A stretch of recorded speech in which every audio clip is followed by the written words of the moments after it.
Ken Bruce here from Dirt Track Digest. We're here with Boyertown, Pennsylvania's Ryan Watt up in his shop there behind his house. First of all, Ryan, how you doing, and how's your winter going so far?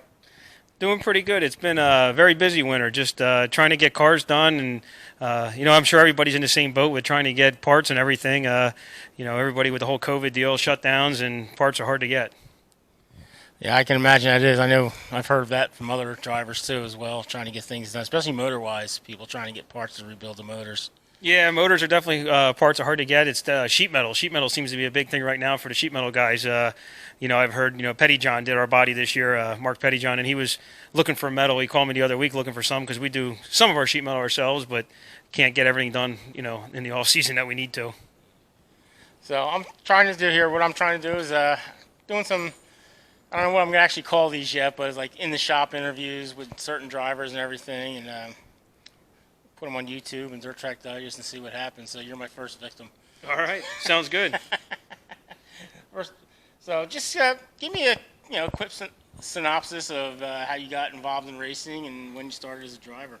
Well, growing up as a kid, my dad was helping out junior Mikage up at Reading Fairgrounds and then Grandview, and I started going to Grandview as a kid with my grandfather to watch while my dad was in the pits working on the car. And when I became old enough, maybe around 14, 13, I used to go to the shop with him and help work on the car during the week. And, at that point in time, he'd take me to races. I'd be on my own, running around the grandstands, and after the races, go into pits, help load up, and we'd go to the car wash after the races and just was really into it. And when I turned 16, I decided I wanted to start doing this deal. So I went out and found a car and ended up buying a car. My dad bought a motor, and from there we went racing.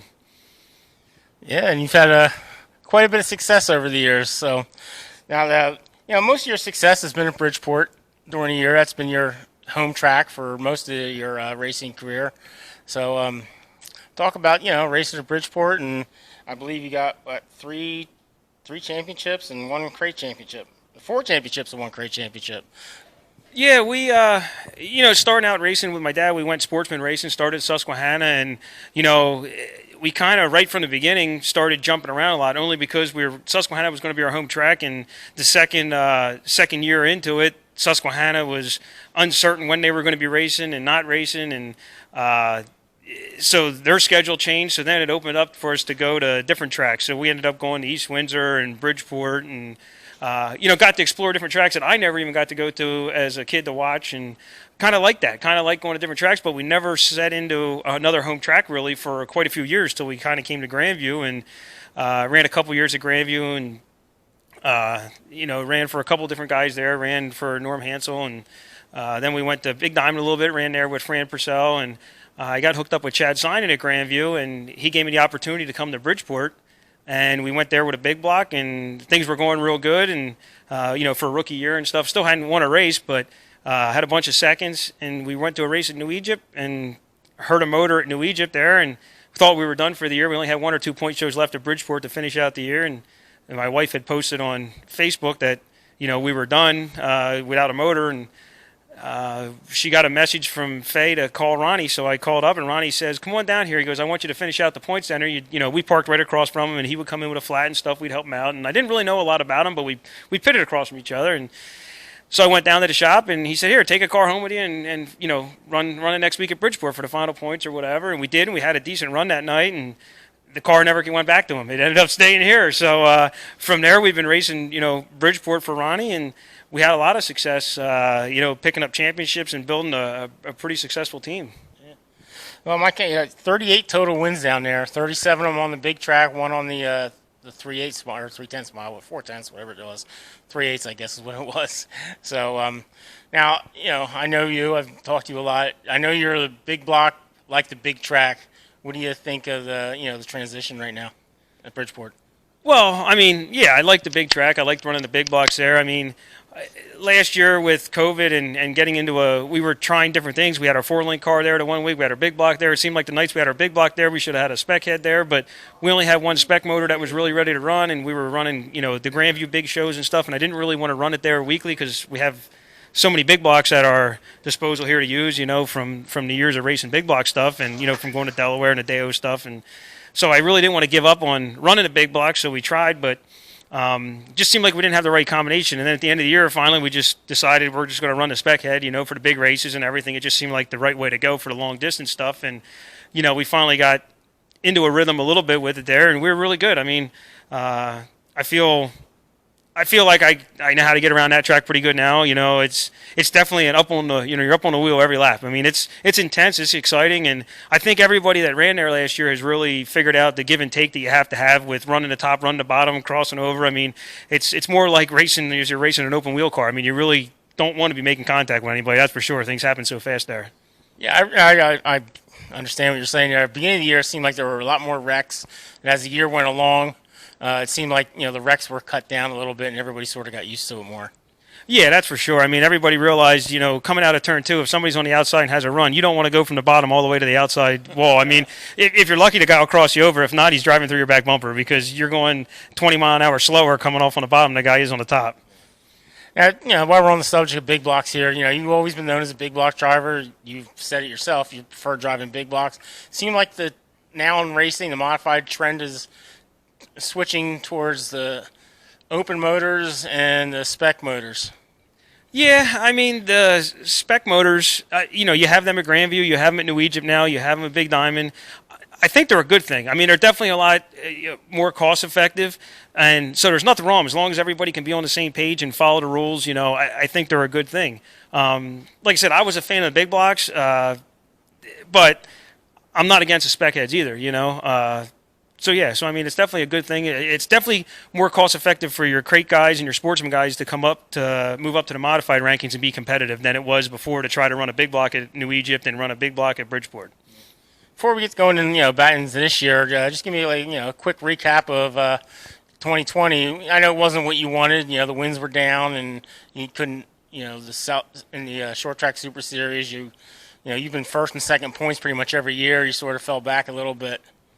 Yeah, I mean, last year it started right out of the box. We went to Georgetown, and we were fast. I mean, we had the new car together. We had our big block there. I mean, I really thought we were on our way to pick up a win there. We had a part in the front end brake and tried to hang on as long as we could till the left front shock gave up, and we had to come in. But, but from there, it just didn't seem like we had any luck. We just kept, for years straight, we didn't have any bad luck. We weren't getting, if we did get a flat tire, we made it back out and we were able to get back to a top five, or if we broke a shock, we were able to change that and get back out. But last year, it seemed like if we had any bad luck, we had it, whether it was something little on a motor broke or something, like I said, suspension broke, or we just couldn't, get collected up in somebody else's wreck. So it wasn't our best year, but then the second half of the year really turned around. I mean, once racing got going again with COVID, I picked up my first win in a wingless sprint car. That was pretty cool. First time out in a wingless car. So at Georgetown, so that was pretty cool. A highlight of the year. And then going on to the Cold Cracker, picking up that win with the small block, and so. Luckily we picked up that win at Georgetown that got us in at Port Royal with all the bad luck we had at Port Royal. So it kept us in the show. But, in the next night we won at Delaware. So, we had a couple wins. It was down, but we also didn't have the normal schedule where we were set in at a home track, because Bridgeport, I think we only ran there 5 or 6 times the whole year, compared to, every week, Right. Now, you also, plus, you were experimenting with a 4-link car you got earlier in the year, and I know you seem to get figured out more towards the end of the year. Got it running the way you wanted it to go. Yeah, I mean, the first night out with it, if I wouldn't have made a mistake, I think we could have won that. We were leading, and I missed the corner going into the corner at Georgetown there, went over to banking, and, the car got tighter than I thought it was going to be, and there was another night down there with it, too. We started on the front row with Strunk, and the track was a little rough that night, and went down in the first corner, and it sucked the left rear tire off the bead on the first lap. So we drove back up and got second that night. But so we had some fast nights with that car, good nights with it. Just didn't work out to get to play with it as much as we wanted, because then it came into some of the bigger races that I wasn't quite comfortable running it in the long-distance races yet. So hopefully we made some changes to it this winter here, and hopefully get out to practice here and try it out. Hey, sounds good. Yeah. Now for 2021, I know you've already said you're planning on using Bridgeport as your home track on Saturday nights, and what are the other plans for Watt racing here? Well, like every year, they're definitely pretty exciting. There's a lot going on. I mean, I'd love to race every night of the week if I could. There's just no way of doing it. But starting out, we're going to go to Georgetown, and we want to get to practice hopefully down there before the season starts. But we'll have the short track super series. We'll run the whole South series. There's maybe one or two North races I'd like to hit. There's no way we could do the whole North series, but like I said, we're going to do Bridgeport weekly, but might miss one or two shows because I'm going to go to Bristol for the dirt race. Really looking forward to that. Every year we try to do a different track, something new to us. And we've done Lernerville, we did Sharon, we did Eldora. They were some different tracks that we never hit before, Mercer. So this year it looks like Bristol's going to be the new one for us. And who knows, Lebanon Valley's one that we've never been to yet. And I know my dad really wants to get to, so maybe we'll hit that yet too. Who knows, while we still have our big block stuff. Yeah. Well, Bristol's definitely attracted. I'm pretty sure you'll get excited with it. And it keeps the crew excited, too, to go to different tracks. Yeah, that's like I said, every year we try to pick a new one, at least one new one, and this one, as soon as it came on the schedule, it's like, yep, that's the one we're hitting this year for sure. But, and that's the thing that crew guys like to do. They like to hit different tracks that we hadn't been to, and sometimes they don't want to go back after we've been to some, but not many. While we're on the subject of crews, last year, you guys, your crew, had a tough year, with one of your guys getting throat cancer and going through that, and then after the season was over, we lost Timmy, and that's got to be tough because, I've been around your crew a lot, and it's like a family, and you guys have plenty of people, and you all stick together, and you're fun to hang out with. So that had to be tough though last year. Oh, it definitely was tough. Jeff wasn't able to be here as much as he wanted to be, and and now going into this year with losing Timmy there in the off season, it's there's a lot of things that he would have been here in this off season that we definitely missed him being around. That's for sure. And once the season gets going, it'll be even more. Now, a lot of guys, I talk to a lot of drivers, and one thing they not complain about, but say it's always lack of crew. We go more places, lack of crew. You guys seem to have a pretty good amount of guys that are willing to pitch in and help, and they might not all be there every race, but you seem to have, a decent amount of guys every time you go race. Yeah, I do. I have a great bunch of guys that, come here to help out. Everybody on my crew, and we're all, they're all volunteers. Nobody's gets paid to work on a car. We all do it as a family, as friends, and it is a lot of fun. They can't make every, they try, a lot of them try to make every race, and there's no way with all the races that are available, but it's nice because, sometimes a couple guys can't make it, but then the next race a couple other guys do make it, so it works out that we can do as many races as we do. But yeah, there's no way we'd be able to do it without the gang that I have, do all the races we do. Absolutely not. You're fortunate in that regards. And, racing is a family affair, and obviously, we got Leslie and your dad smirking here in the background while we're doing this interview. So, but talk about, how important is it to have your family all involved? Your son Logan does a lot of racing, and his future looks bright for sure. Oh, yeah. He does some stuff in these quarter midgets that amazes me, I don't know, things I don't know where he learned, nothing I ever told him, either from watching somebody or, he likes to watch videos and of racing all the time. And so, racing's his life, I'd say 90% of the time. The other 10% is Fortnite. But, but yeah, so the quarter midget deal this year is going to be pretty exciting for him. It's, I'm not sure if it's going to be his last year. He's growing pretty big. He's as tall as me already, and he's 120 pounds. So, it starts getting tough. He's moving up to the heavier classes this year. But there's some big races that, with COVID last year, we didn't get to do. Last year would have been a big year, I think, for Logan. He learned a lot the year before, and we didn't get to do any of the national and regional events because they were canceled. So, this year, our home track, Phoenixville, has one in April. So we'll be doing that national event. And then there's Indianapolis has one on the dirt track in the infield there. So I'm really looking forward. That's in July. So we're going to miss a week at Bridgeport because of that. But we're going to take him out there because I really think that's a neat experience that the kids get to race there inside the big track, and then they all line their cars up on the track and they do a parade lap around the big track. That's a pretty neat experience for the kids. Yeah, that'll be a lot of fun. And it's important to get your family involved and do some things, especially if you're a son and last year, not last year, year before, you took off a weekend of racing, went camping, and I know you all enjoyed that. Of course, you camped at a racetrack probably, but still, it's fun. It's important to do all them things. Yeah, we try to relax a little bit when we can and have some fun, but yeah, it's. I don't know if there's going to be camping trips this year or not, though, the way the schedule looks. So we'll see. Hopefully the racing gets going this year. With COVID last year, we went more camping more last year than we had in the past. So I think maybe we made up for it last year, and this year we can go back at it again. All right.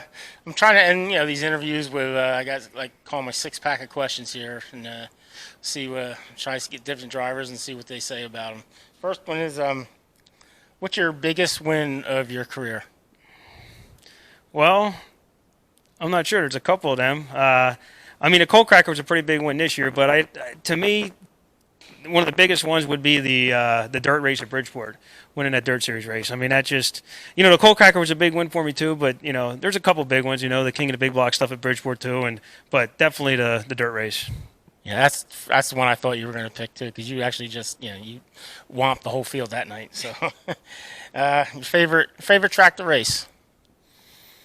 Phew, I don't know now. I mean, there's so many of them that I'd say, man, that's a good one because I don't know. It changed over different tracks, but Favorite trace to race at now? yeah, I'd have to say. I mean, Eldora was definitely a lot of fun to race there. All the way up on the wall. I mean, it was definitely fun. What's been your most disappointing moment as a driver? Man, I don't know. I know what Leslie says. Yeah. Definitely, Georgetown last year when it broke, but So they're tough. Sometimes that's tough. You run so many races, so. Who is the hardest driver you've had to race against? hardest driver. Well, let's see. So should we say now or in the past?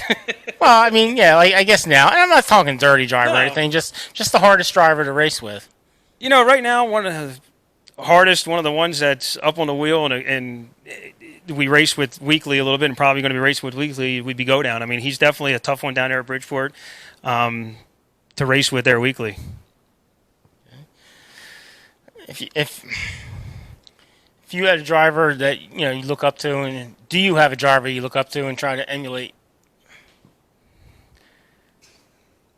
I really, man, I had, growing up with the modified deal, actually, Bob McCready was the one that I really looked up to the most, watching him race because I went on vacation in New York, and that's who I got to see and learn about him. But definitely, definitely Bob McCready then, and Jimmy Horton was definitely one that, I watched what he did, and still, now we're kind of pretty good friends too. So, it's still amazing what he can do week in and week out. Yeah, that's a good one. And the last question is, if you were a car owner and had to pick a young driver, to race for your team, who would you pick? And you can pick your son if you'd like. Yeah, well, definitely be Logan, but I'm sure everybody has the same deal going right now with watching Tanner Van Dorn. I mean, that young kid, he's definitely got it going on, and definitely had a good year last year. Yeah, that's what I figured. Tanner's really been getting up on it, and kid's got a good future in front of him. So. Yeah, he sure does, and he presents himself well too in front of everybody.